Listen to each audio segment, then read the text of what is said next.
Good evening, and welcome to the For Our Futures Candidate Forum Series. My name is Ray Trapp, Director of External Affairs in the Office of the Chancellor at the illustrious North Carolina Agricultural and Technical State University. I will be moderating tonight's forum, which is the last forum in our series. Tonight, we wrap up our forum series, which we hope has helped you to get to know the candidates running for local, state, and federal offices representing Guilford County. We would like to thank all of you at home who are watching tonight's forum, all of the participating candidates, and all 17 business leadership organizations who partnered to bring this forum series to life. These partners are listed on the slideshows before and after the forums, and also on the Facebook event page. Each forum in the For Our Future series will include questions from our 4 focus areas: health, education, economic recovery, and equity. All candidates will have the opportunity to introduce themselves, answer all 6 of the questions, and provide closing remarks. Questions will not be taken from the public during tonight's event. Tonight, we are delighted to present a forum for the United States House of Representatives District 6 candidates. We would like to begin the forum by offering each candidate 60 seconds for opening remarks. We will start with Kathy Manning, followed by Lee Haywood. Ms. Manning, on to you. Good evening, everybody. I'm Kathy Manning. I am the Democratic nominee for North Carolina's 6th Congressional District.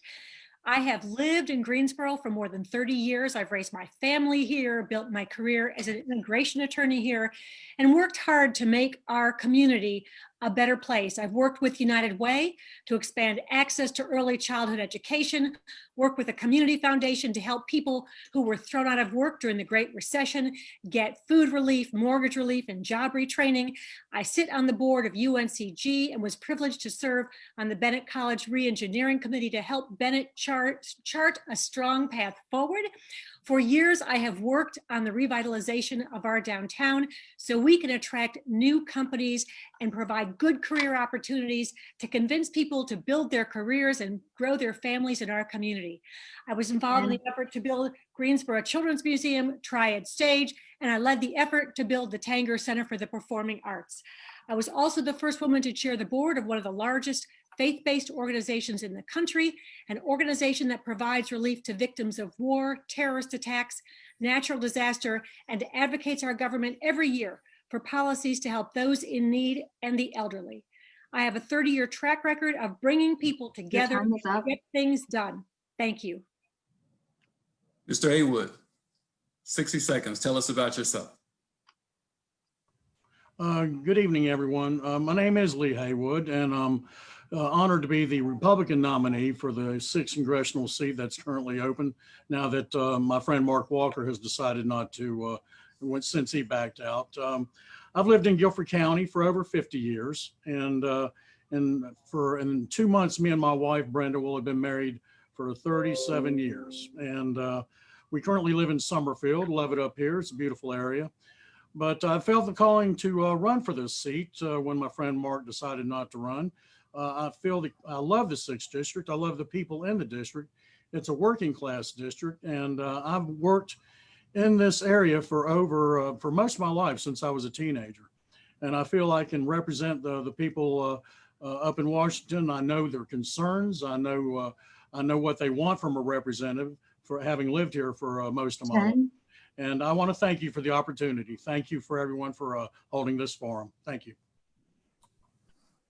Thank you, Mr. Haywood. We will move into question 1. For each question, each candidate will be given 2 minutes to respond. The first question will start with Mr. Haywood on to Ms. Manning. Given Eastern Triad's role as a logistics hub and manufacturing center, what is your plan for transportation infrastructure in the 21st century, including funding that infrastructure? Mr. Haywood, we'll start with you. Well, Greensboro has always been known as the Gate City. Some of you young whippersnappers out there probably don't know that, but we've always been a transportation hub ever since I've lived here. And it's basically been the gateway to the rest of the state. It's sort of in the middle of the state, and it still is. And it has lately become even more so with, a lot of the development going on in the eastern part of the county. I will fight to make sure that funding is available for rail and highway infrastructure. It's very important to the growth of our region, especially the way things are going now with having to get things just in time. It's even more essential to make that happen. And I will also put an emphasis on the airport area to make sure that our airport is fully functional, fully funded, and gets the recognition that it deserves, the attention that it deserves. It's a very integral part of the whole area. And it's going to be essential when we get the mega site up and running as well. So all of these pieces fit together. But as a representative for the 6th District in Washington, rest assured that funding will be available and fought for to make sure that growth, for continued growth in this area. Ms. Manning, same question, 2 minutes. Absolutely. Our communities are a hub for transportation of goods and people across the state, across this country. As we know, Interstate 40 and 85 run through this district. We were the gate city because of the railways. And of course, our airport has created an important transportation infrastructure that makes our region competitive when attracting people here to live and attracting good businesses. But we've got to make sure our infrastructure remains up to date. And that means we have to invest in it. Now is a good time to do that. Interest rates are low. The economic downturn has made the need for job creation more important than ever. The next infrastructure bill is an opportunity to put Americans back to work, updating our roads, our bridges, our outdated school buildings, and of course, the broadband network. It's also an opportunity to invest in green technologies, such as charging stations for electric vehicles and trucks. And by creating this infrastructure on a national scale, we're paving the way for a transition into having more electric vehicles on the road and reducing our emissions by motorists. Infrastructure investments are critical to our economy, and the next infrastructure bill presents a real opportunity to invest in our communities and in our workforce. Thank you both for your great answers. Now we'll move on to question 2. Same, 2 minutes for each candidate to reply.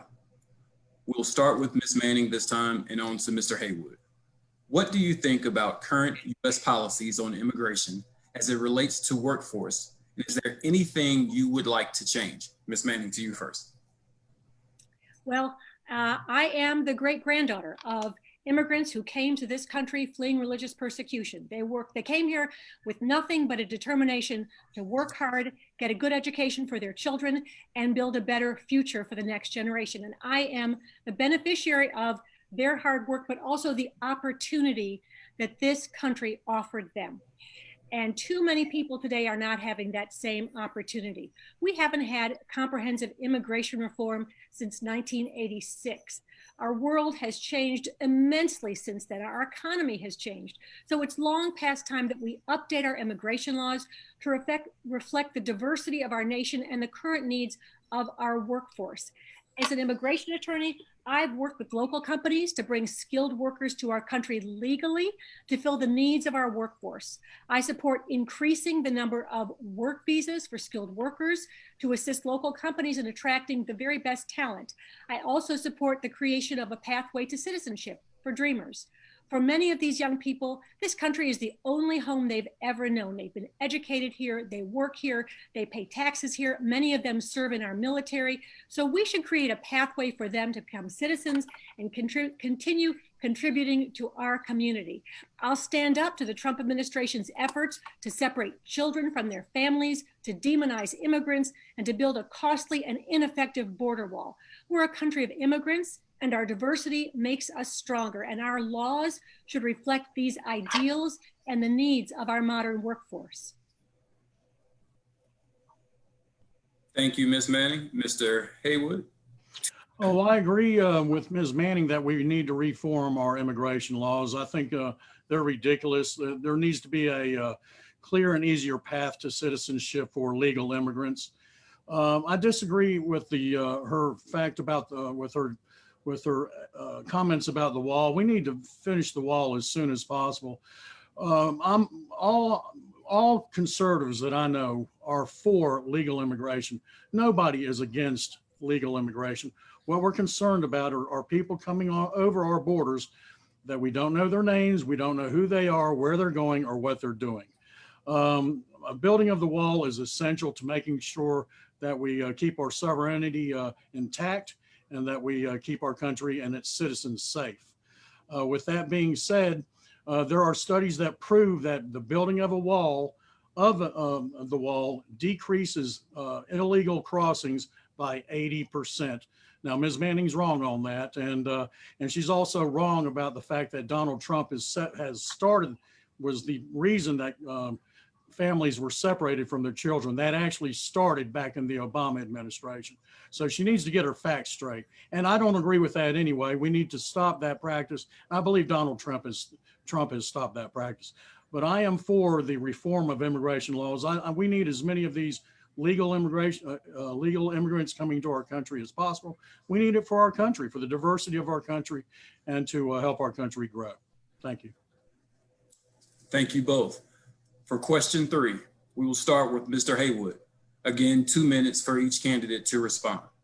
In addition to mega site support, the Greensboro Chamber of Commerce and Business High Point's top priorities for government include our groundbreaking initiatives for workforce development, early childhood development, access to capital for entrepreneurs, and aviation dominance. What are your top priorities? Mr. Haywood, 2 minutes. Well, back before this pandemic really took hold, I attended a meeting down in Charlotte in which Ben Carson and President Trump were unfolding an initiative to really take off on these opportunity zones centered around historically Black colleges and universities, and specifically A&T. And I am all for that. As Congressman, I would really push for that to happen, not only at A&T, but also maybe along Salem Parkway, along the Winston-Salem State University and Wake Forest as well. Make them little mini research triangles, if you will. I think it's very important that we give these areas the chance to foster growth and bring up small business and entrepreneurs. Another part of that puzzle is school choice. A lot of these young kids are corralled into having to go to these schools that aren't serving their needs. And I am all for letting parents choose which school that their children go to that best fits their needs. They should not be penalized for their economic status or where they live. I'm all for helping these parents choose the best school for their child and helping them attend that school. Take those tax dollars that we're spending with them wherever they want to send their children. But those are my 2 main concerns. We need to really ramp up these opportunity zones and, of course, create funding to make that happen. And as a congressman, I will push for those reforms and make those opportunity zones happen. Thank you. Thank you, Mr. Haywood. Ms. Manning, over to you. 2 minutes. First, I want to say how important your priorities are for this region. By focusing on workforce development, including early childhood development, which will make sure all kids get the right start, we'll be developing the workforce we need to attract new businesses and help our local businesses grow. And I hope we can promote our Triad area as a region so we can talk about the strengths of Greensboro, High Point, Winston-Salem, and the surrounding areas as we work to attract new businesses to our area. When I get to Washington, of course, my first priority is to help Joe Biden get a national plan in place to get control of this virus, because we can't get our economy going again until we get control of this virus. And President Trump has failed desperately to do that. As far as my other priorities, whenever I speak to voters, I talk about 3 issues: affordable and accessible healthcare, top quality education for all of our students from pre-K through post-secondary, and support for families and small businesses who are working to build our economy back in a stronger and more equitable way. And as I said, we've got to get control of the virus first, then we can get our economy going again. To turn to healthcare, I believe we need to build on the Affordable Care Act by creating a public option, by allowing people to buy into Medicare at a younger age, and requiring our government to negotiate with pharmaceutical companies to get patients the best prescription drug prices. I support Medicaid expansion, which of course would be done at a state level. That would extend healthcare coverage to more than 500,000 additional North Carolinians. To improve public education for all students, I'll support many of the policies laid out in the Biden-Harris education plan, such as creating universal pre-K for 3- and 4-year-olds. Thank you. And those are just some of the solutions. I'd be happy to talk about them later. Thank you, Ms. Manning. Let's follow up while we're right here on priorities. And we're talking about the Eastern Triad Workforce Initiative, also Ready Ready and First Launch. These are things that are interconnected as far as having the triad be the place to come as far as workforce and economic development. Talk to us a little bit about early childhood education as it relates to Ready Ready, or workforce development initiatives as it relates to the Eastern Triad workforce. What are some things directly that you think would work in that space? Ms. Manning, I'll start with you. Well, for early childhood education, as I mentioned, I support universal pre-K. I believe that we have so many kids who don't have the same advantages before they get to kindergarten, and they start behind some of the other kids.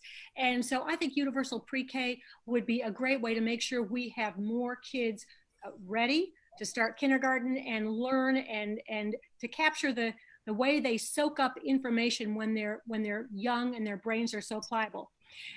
In terms of investment in our economy and the eastern part of our district, I think we need investment in infrastructure. I would love to see a big infrastructure bill that would help us put people to work, that would help build up, as I mentioned earlier, our crumbling school buildings. I also believe that if we can get another relief bill passed in Congress, we can get more money to help families who are struggling right now, who are out of work, who have lost jobs. We can get more PPP loans to help small businesses stay open. And I'd love to see some of those PPP loans go to the newer businesses that have cropped up and grown, meeting needs that have become apparent during this pandemic, whether it's apps for getting goods delivered to people more quickly or better delivery services. There's been a lot of innovation as a result of this pandemic. And I think if we can get another relief bill passed, we can get money into the hands of people who are struggling and businesses that can be innovative and help develop this community going forward. Thank you, Ms. Manning. Mr. Haywood, same follow-up to you. Talk about the interconnectedness between Eastern Triad Workforce, Ready Ready, and First Launch, just preparing the Eastern Triad for the workforce and making sure that we're as educated as possible. Give us direct initiatives. Well, sure. Well, it's all interconnected, and it goes back to childhood. I'll go along with Ms. Manning on a little bit of what she said. It starts at childhood, and as a matter of fact, there's a little-known fact that they can gauge how many prison beds they need by the percentage of third graders that read by the end of the third grade. It's essential that we get these young kids up through third grade up to speed as soon as possible, and there should be spared no expense to do so. And as a matter of fact, I believe our state legislature put forth a bill to make that happen. Now, I don't know if the governor went along with that or not. I think part of that might have been part of that package that was vetoed. I'm not sure. But early childhood development is extremely important, and that leads to later on in life, they're being able to function at a higher level when they reach the age to take on a job and maybe to become an entrepreneur. So I'm all for fully funding, to whatever extent necessary, early childhood development. Now, another part of this puzzle is the family unit. And, nobody mentions that. The parents have to be part of that solution. They need to sit down with their children and read to them, make sure that they're up to snuff, make sure that they've done their homework. They are part of it. Now, if that takes some funding for social programs to to help these parents understand the need for that, that's fine. But that's part of the breakdown of our society, and it's been going on for quite a while, in my opinion. We need to make sure that these parents really get involved in their children's lives. Make sure that, like I said, they read to them and get involved in their schools, and make sure that they're doing what they're supposed to be doing. Thank you. Thank you both for allowing me a little moderator leeway with that follow-up there. Sure. We'll go on Good to question. 4. Each will have 2 minutes as we have followed. COVID-19 unmasked harsh disparities in urban, rural, and in income disparities in access to broadband, internet, and devices for critical education, healthcare, work, and business activities. Can this problem be solved? And what is the federal government's role in this issue? We'll start with Mr. Hayworth. 2 minutes. Well, sure. And it's a great question. And it's, it's sad that there is still disparities amongst the minority communities. I don't know if there's any one solution to that, except a continued effort to raise the African American and other minority communities out of the shadows that they're in, not shadows, but the economic slump that they find themselves in. And there again, help them get the proper schooling and the education that they need to rise themselves out, to bring themselves out of poverty. A rising tide lifts all boats. And, I'm a conservative, and I look for free market principles and free market solutions wherever I can. And I'm also for self accountability. Sooner or later, people have to take care of themselves, and we need to make sure that they're capable of doing so. With that being said, there are disparities in the African American community as far as health care, as far as taking care of their health needs and so on and so forth. If it takes more funding and grants to make sure that that is taken care of, then let's do so. We need to get everybody in this country, with the way things are and with the internet, needs to have access to broadband, 5G. I know the rural areas especially, they have been really hard hit. These young kids in these rural counties, they have, not being able to get even access to any kind of computer have been really hard hit. And we may need to make sure that there's a line run or some kind of maybe a satellite hookup. I just saw a spaceship took off, the rocket took off the other day with 91 satellites on it just for internet satellite service. So we need to hook into those kind of programs and make sure that we do everything possible to make sure that these everybody is served. But as far as the COVID-19, we do need to take care of the less served people in our community. Thank you. Ms. Manning, same question, 2 minutes. The pandemic has shown a light on many disparities in our community, and access to broadband and the internet is one of them. We actually have two different problems. The first is broadband. We have places outside our urban centers that lack access to the internet because they lack broadband. This is an area where Representative Jim Clyburn from South Carolina has taken the lead, and I have already talked with him about joining his efforts to expand broadband. The second problem is that we have areas where there's plenty of access to the internet, but only if you can afford to pay for Wi-Fi. And many families who are already struggling to pay their bills simply can't afford to pay for Wi-Fi. And this impacts so many areas, from the inability to connect to telemedicine, to the inability to have a home business that uses the internet. But where we're seeing the most immediate impact right now is in the area of education. With our schools closed and kids struggling to learn from home, we see that families that can't afford Wi-Fi, their kids can't connect to the internet, and they can't learn online with other students. And this means that many of these kids are falling behind their peers.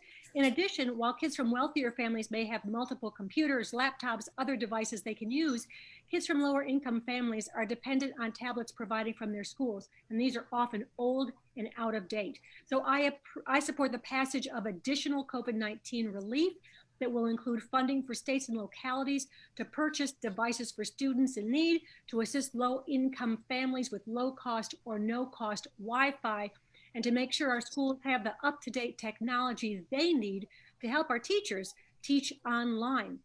one more thing I want to mention with regard to how broadband can impact the economic development in our area. Here in the 6th District, we have leading technology companies that actually manufacture microchips and other equipment that can be used to expand access to 5G capacity. I hope we can build those local businesses. Thank you, Ms. Manning. Thank you both for great answers. We'll move on to question 5. And again, that will be 2-minute response from each candidate. We will start with Mrs. Manning. What do you think about current U.S. trade policies? And is there anything that you would like to change? Current U.S. trade policy. Well, let me say my biggest concern is that the president doesn't seem to have a trade policy, or at least a strategic trade policy. He seems to shoot from the hip without any consistent long-term goals in mind, often without any thought as to which countries are our allies and which are our enemies. His actions create instability in the markets and in supply chains, hurting the ability of business people to plan effectively. We know that when American workers and companies are given the right tools and a level playing field, we are more innovative and can compete successfully. But the Trump tariffs don't put our workers and companies on a level playing field, and they don't do anything to expand exports. Instead, he's destabilized the markets and created winners and losers among American companies. The government should not pit American industries against one another. We don't have to look any further than the steel tariffs to see an example of this. The rising cost of steel has been disastrous for many American businesses. It has caused China to levy tariffs on American agricultural products, making our farmers less competitive on the global market. I've spoken with companies across this district, and the constant refrain I hear from them is we need to take a smart approach to 21st century trade policy. We need trade deals that expand access to foreign markets by requiring foreign countries to treat America fairly while improving their labor and environmental standards. We also need to increase our leverage by working in tandem with our allies. Our ability to go after China's theft of our intellectual property will be more successful if we present a united front with our allies. Trump has made this more difficult by picking fights with our allies and sowing division. A consistent approach with a long-term strategy will give American companies stability and the time they need to plan for changes that may disrupt their current ways of doing business. Mr. Haywood, 2 minutes. Well, there's a lot to disseminate in that, or to tear apart in that comment. The Democrats have done nothing, especially their candidate for office running for president. He's had 47 years to bring China under control. And President Trump is a man of his word. And when he ran in 2016, he promised to bring China under control, and he is in the process of doing so. And I support his efforts. I don't support everything Donald Trump does, but I do support him in this. Nobody has ever done anything to bring China under control like he has, and he's done it on his own without any help from both a Republican and Democrat Congress. They have been eating our lunch for years. And Joe Biden and his cohorts up in the Senate have done nothing to stop it. And he was well on the way to bring them under control, and will probably resume so once this pandemic is brought under control. We'll be back to 3.4% unemployment very shortly after this pandemic is brought under control, I assure you. Right now it's 7.8. We need to treat our I guess, economic adversaries, for lack of a better word, with a carrot and a stick, and let them know that we are willing to have fair trade with them as long as there's a level playing field. But companies like China don't understand that. All they see is weakness. And as far as economic trade goes, we need to carry a big stick, speak softly and carry a big stick. Now, of course, that's not Donald Trump's style to speak softly. He speaks harshly and carries a big stick, but they need to understand that we mean business, and it's not going to be business as usual from here on out. I would like to see a world where there's no tariffs, where everybody keeps their word and everybody has free trade across borders all along the line. I would like to see a world without any tariffs whatsoever. Thank you both for those great responses and well thought out, substantive thoughts. Final question before we move to closing statements. I think we're all old enough to remember the day of statesmen and stateswomen, when you could disagree on topics and ideologies and move forward. I don't know what the state of our public debate or partisan politics is right now, that we cannot have civil discussions and disagree and move forward. So what are your thoughts on the state of public debate and partisan politics? We'll start with Mr. Haywood and we'll close with Ms. Manning. I love this question. And listen, I want to go up to Washington and I want to be a statesman. I want to work with whoever I can to get things done. Really, I don't want to go up there and create more laws. We have laws that we don't even follow on the books. Every law that we pass might give one group an advantage, and by taking away that advantage from another group.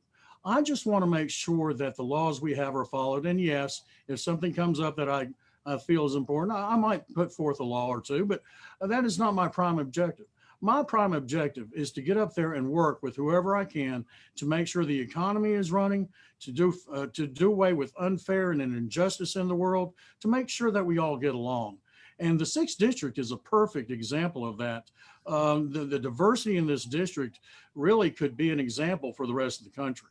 And that is what I want to do, is I want to be a congressman from the best district in the country that exemplifies the diversity and the willingness to work with each other.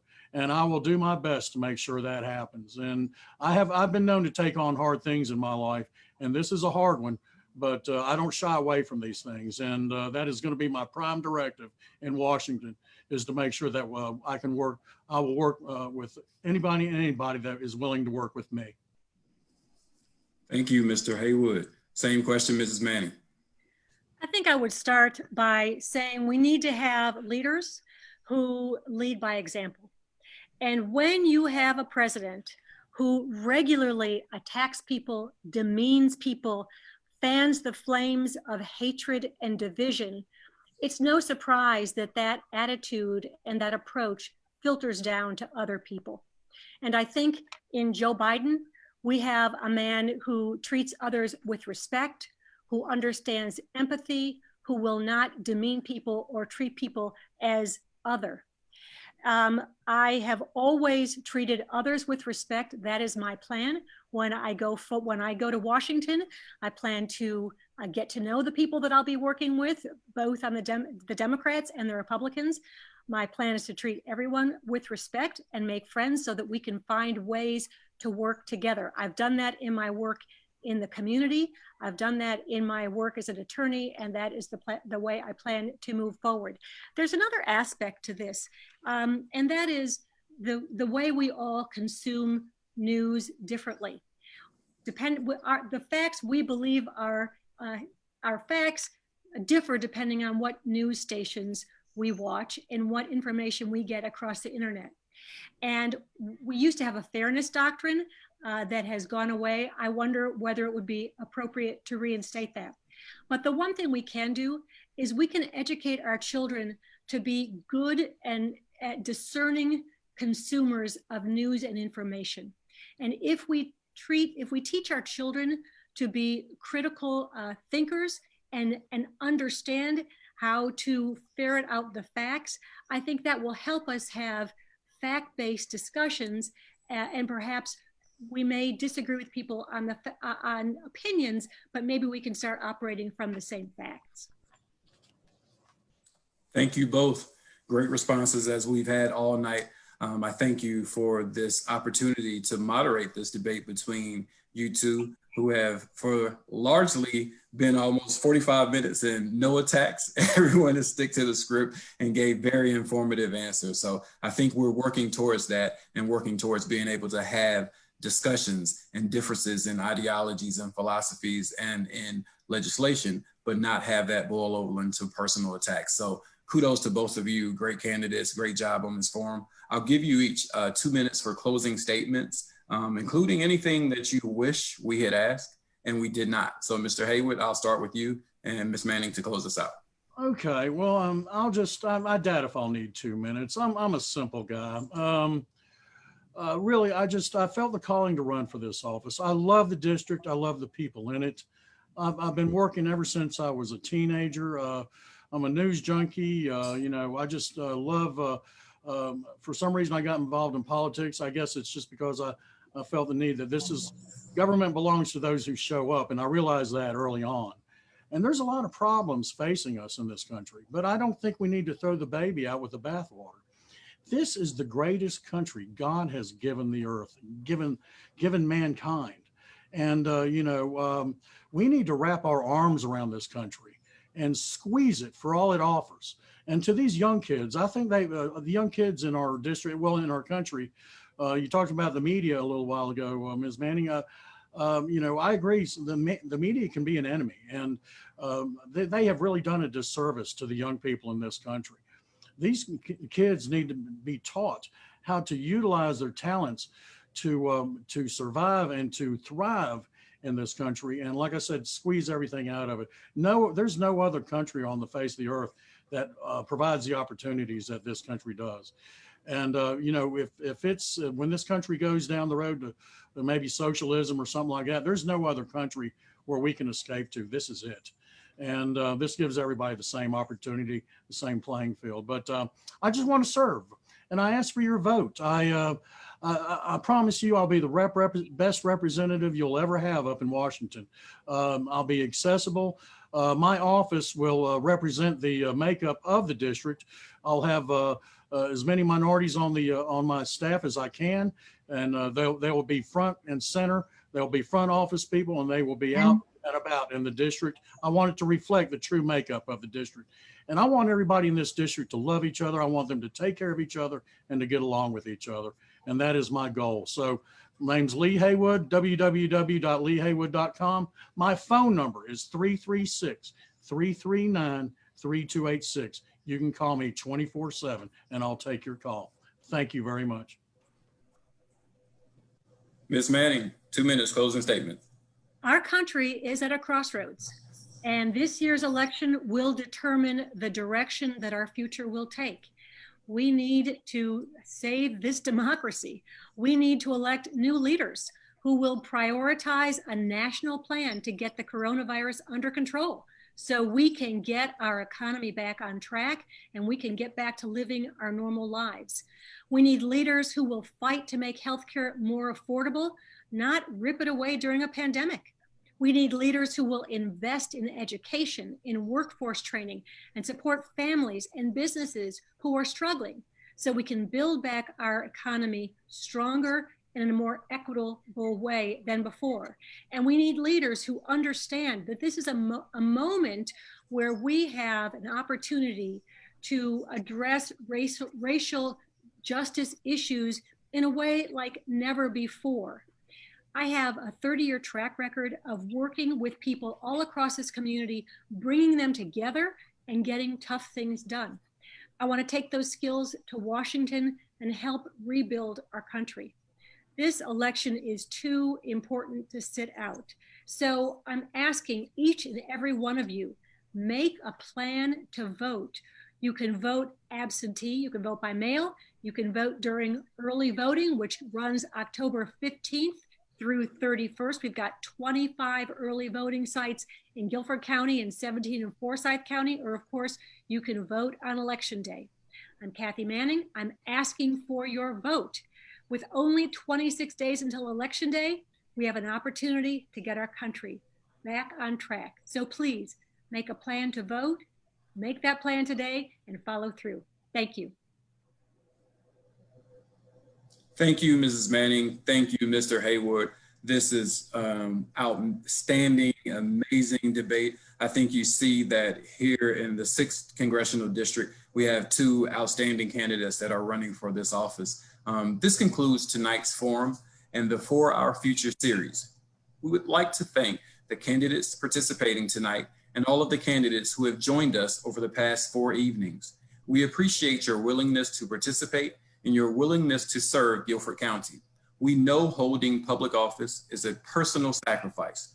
On behalf of the For Our Futures partners, we would like to thank all of the viewers on Facebook tonight. The recording of this forum will be posted on Facebook if you would like to rewatch it or share it with others. I hope you enjoy your evening, and I remind you to check your voter registration and create your plan for voting now. You can learn more about your voting options by visiting the Guilford County Board of Elections website. Thank you and good night. Thank you. Thank you for such great questions.